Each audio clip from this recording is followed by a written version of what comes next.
Bonfire. This is an advanced Euro game by Stefan Feld. Pretty complex, pretty crunchy. It's Stefan Feld, so we know the style of this designer. It is a game set in a fantasy world in which guardians, which are priestesses, similar to the one that you see here on the cover, they have left the mainland and they are sitting on islands, as you can see there. There's four kinds of them sitting there on those islands waiting for us to go and pick them up with our boat. But once they get there and once we start traveling those islands, we'll pick up tasks and then we'll start bonfires. So it looks like bonfires are really important here. Luckily now the Guardians left us a main bonfire that we can already use, but the other bonfires we will have to lit on our personal board. Each player has one, such as this one. And this is where a lot of the game will take place. Also you got gnomes that you're gonna send to the council. What? You're thinking there's a lot going on here. Yes, there is a lot going on. But ultimately, you are trying to score points. You're trying to set up your tableau so that it will score you a lot of points at the end of the game. Most of the scoring does happen at the end with some minor things that you can score during the game itself. So, the heart of the game revolves around these tokens here that are action tokens that you can spend to, well, perform the corresponding action. This one lets me use the main bonfire, for example. This one lets me travel. This one lets me start a procession or pick up a guardian from an island. Also, you can always exchange any two of these for another one. So I could choose to spend any two to replace, say, a navigation one if I am needing one. Also, there's the wild one that can be used for any other action. But how do you get those tokens? Well, let's start from the beginning. Each turn, players will alternate taking turns, and each turn you take one action. Occasionally, you may be able to get a bonus one. But there are three basic actions. One is to use one of these tokens for the corresponding action. Another one is to build this area here, the fate area. You start with a tile in there. And then you also have not just your display, but you also have this other display here.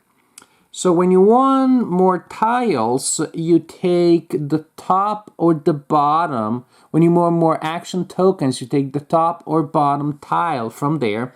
It has to be one of those, and these are shuffled and placed in a random order at the beginning of the game. And then you attach it to other tiles in your personal tableau. What is interesting is that when these tiles give you the icons indicated on them, plus touching matching icons. So if I did that right now, I would get 2 bonfires, I would get 2 path tokens, and I would get a navigation token. And I could just add them to my thing. Not really, because usually you can do that action only if you have 0 or 1 tiles action tokens left, unless you decide to discard down to that. But for the sake of the example, suppose that just happened because I said it did. And that is how you collect tiles. So one action that you can take during a turn is to collect action tokens. Or again, spend those action tokens. What are those for? I can spend this one to collect a path. There is an area of the board where there is a number of paths available there. I take one that I want. It will be replenished. There you go.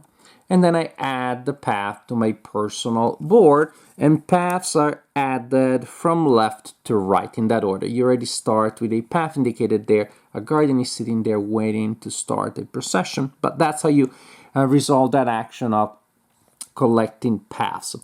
Navigation. For one navigation token, well, first time that you navigate, you place your ship next to any island that you want.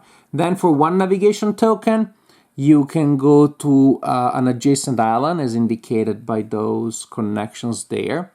For 2 tokens, then you can jump. You can reach basically 2 islands using connections.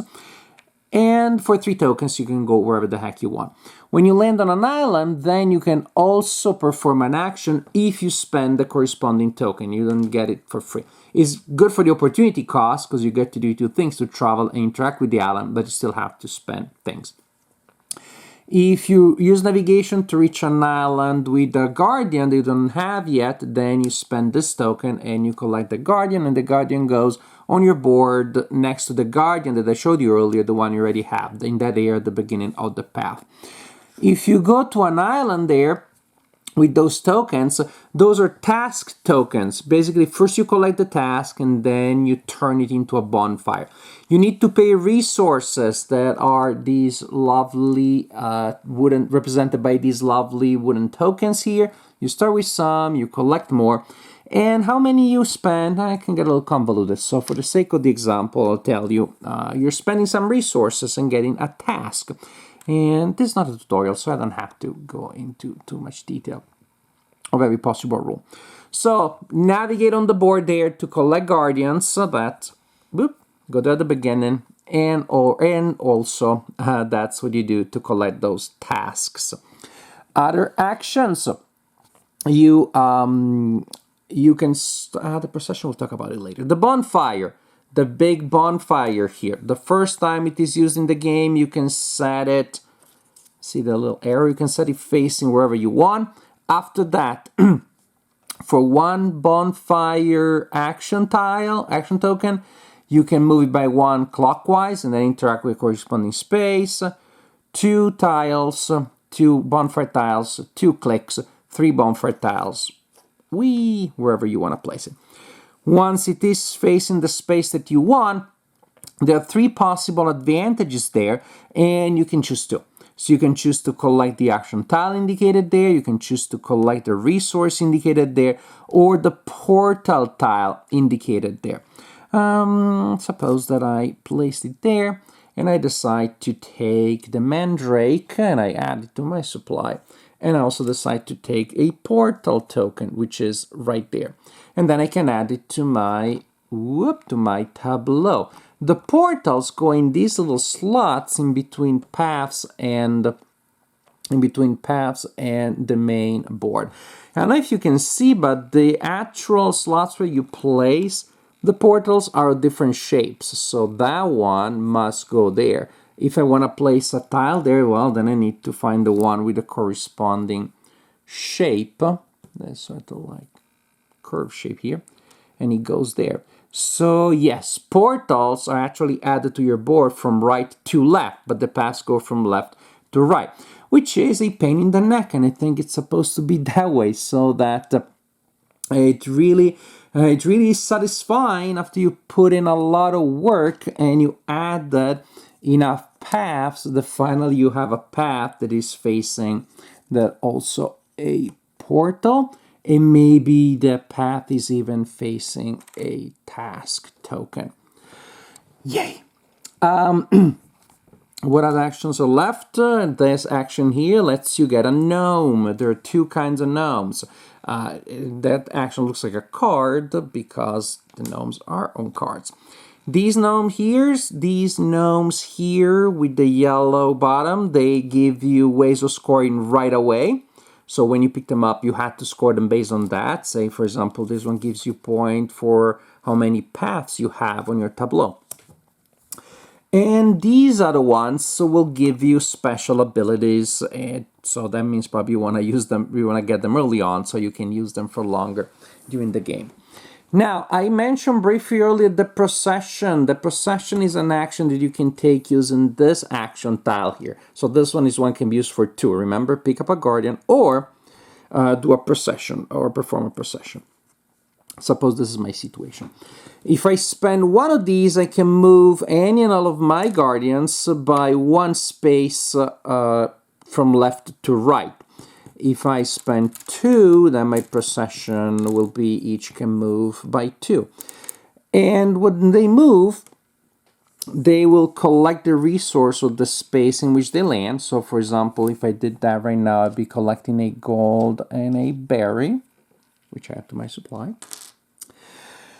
If they are facing, if the guardian is facing a space, there we go, a space that also has a portal can spend its movement point not to go forward but to go that way. So those are the things that you can do with your action tokens, but we're talking about bonfires. That's right there in the name of the game. One thing you can do is to lit a bonfire. If you demonstrate as your action for the turn, you can lit a bonfire if you demonstrated you fulfilled the task. That is a requirement on these task tokens that you picked up earlier. For example, to fulfill this one, I need to show that I have 3 blue flowers. That, as chance would have it, I just do. That's just the way it is. So as my action for the turn, I can lit that bonfire. So I simply flip it that way. And that's pretty cool. That will give me that many points at the end of the game. Also, the little mini Yoda that is sitting there, which is called a council person, goes to the a novice. But now the novice, once I lit a bonfire in their space, it's too hot there for them, and so they go to the High Council, which is made of these seats here. So I take my mini Yoda council person and I put it in one of these spaces that does not already contain one of mine. That doesn't work. There can only be one per player per space. And these council spaces have different kinds of advantages that are triggered immediately. And so that's the idea. That's for turning a task into a bonfire. I know there's a lot going on, and there's a lot more because I didn't get into all the details of the game, and I haven't even started telling you about the exact icons, the tasks, the gnomes, and stuff like that. Anywho, the bonus action, which I mentioned briefly, so just summarizing the 3 main actions: take one of these tiles, place it on your board to collect action tokens. Spend an action or spend an action token to perform one of the actions I told you, or start a bonfire that is turn a task into a bonfire if you met the conditions, and then also send a mini Yoda here.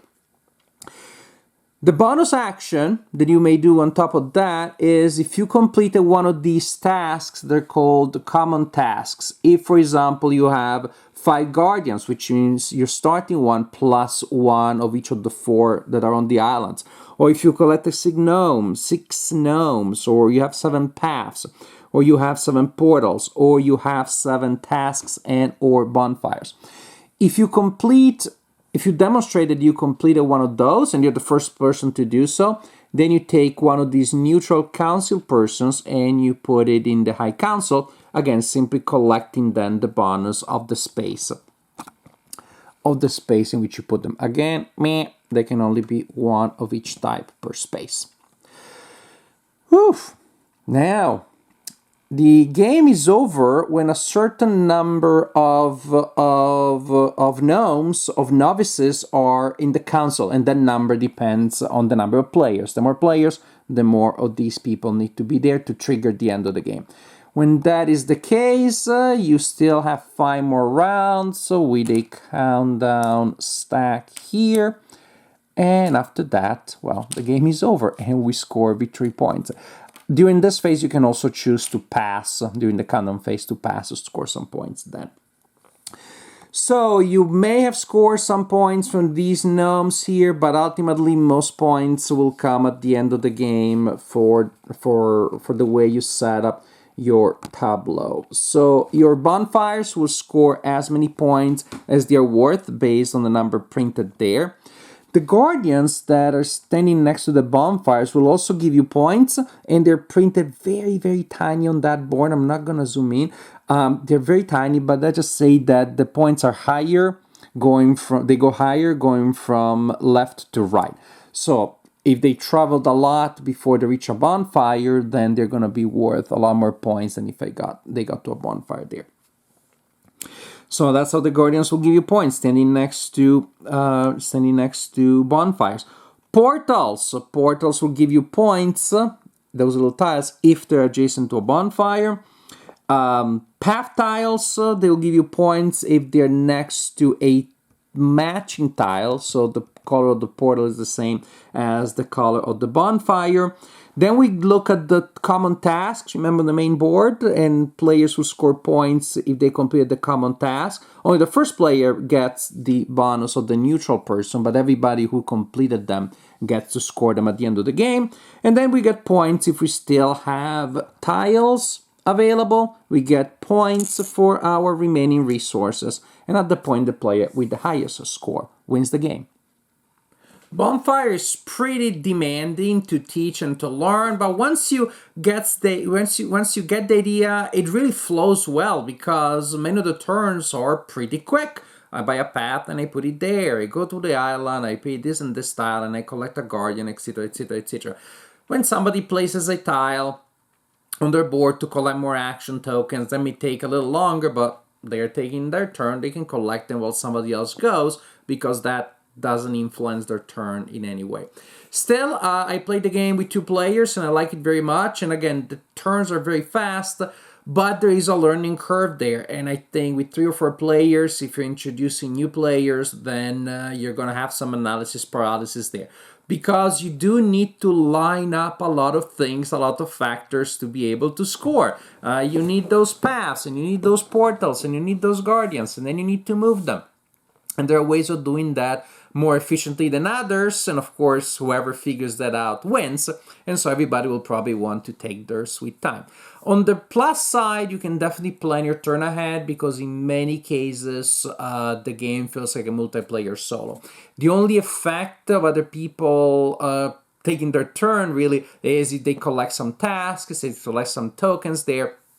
But again, if my turn is I'm going to collect action tokens, or I'm going to start my own bonfire, chances are, well, there's nothing that can alter that. If I want a certain gnome, and somebody may take it, but it's not super likely. Which also, again, makes the game like a parallel race. It doesn't feel particularly aggressive or particularly like a head-to-head contest, because, well, most of the points are hidden in the people's tableau, so you don't know until the end who is ahead and who is behind. And again, you'll be so busy thinking about your little puzzle, how to chain off your actions, that you're unlikely to do things just to go against somebody else. Again, there may be a case where I see, oh, she obviously needs that gnome, I'm gonna take it.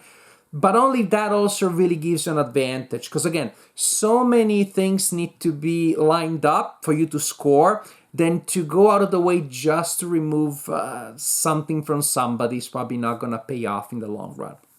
So, pluses or minuses, depends on you or your group. It is a game that feels very much like a multiplayer solo. But again, because of the learning curve, there may be analysis paralysis, so I've no problem recommending it for 2 players if you like a kind of like a heavy game. 3 or 4, well, you know your players best, and so you know which are maybe the ones that this would work with, and somebody else, oh, we know that person likes to take their time when there is a game of this kind of complexity. The game also plays solo. It comes with Tom the Automaton, and I played it that way. Tom goes fast. I almost rushed in the game, scores tons of points, steals stuff from the board, and that's how it should be. It's a simplified version of a player. You don't go through all the steps that a player would go through, but it simulates the effect of somebody grabbing a lot of points. And as I said, goes a little fast, meaning, which is an interesting point in the design, players can kind of manipulate how the length of the game. Maybe, yes, I figured out that's more or less what I'm going to do, so I'm going to try to rush it. I'm going to lead my bonfires now so I can send a lot of people to the council. Or I'm going to complete that task, the common task, which is super good, but also shortens the game. So there is that. And so it may be that players really want to take the time lining up their paths, lining up their portals before they start sending people to the council, so the game may take a little longer. But on the plus side, if that happens, it's because everybody's having a good time. Everybody's playing a long-term strategy. So that works. But again, it's also possible to shorten it.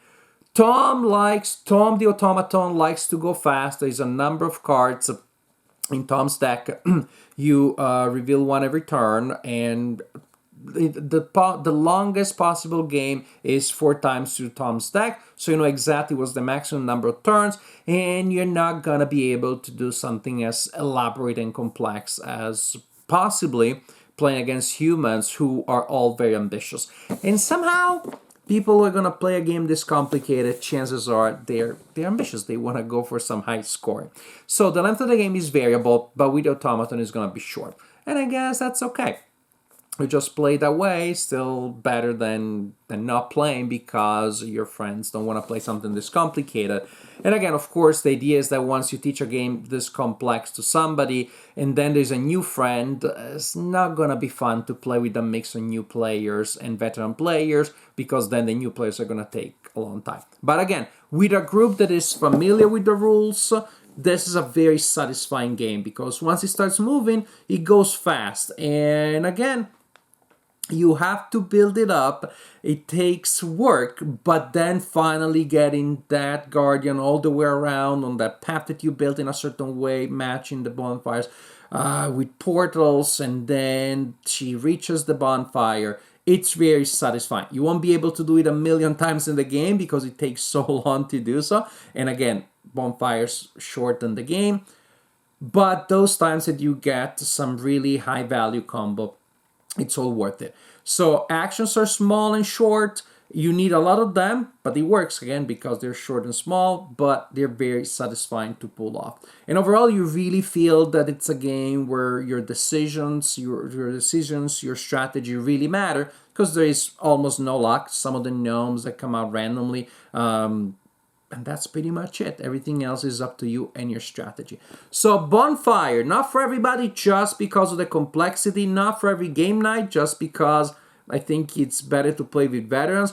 But when the stars are right and the conditions are right to play a complex, pretty heavy Euro game, then Bonfire it's definitely a very solid option.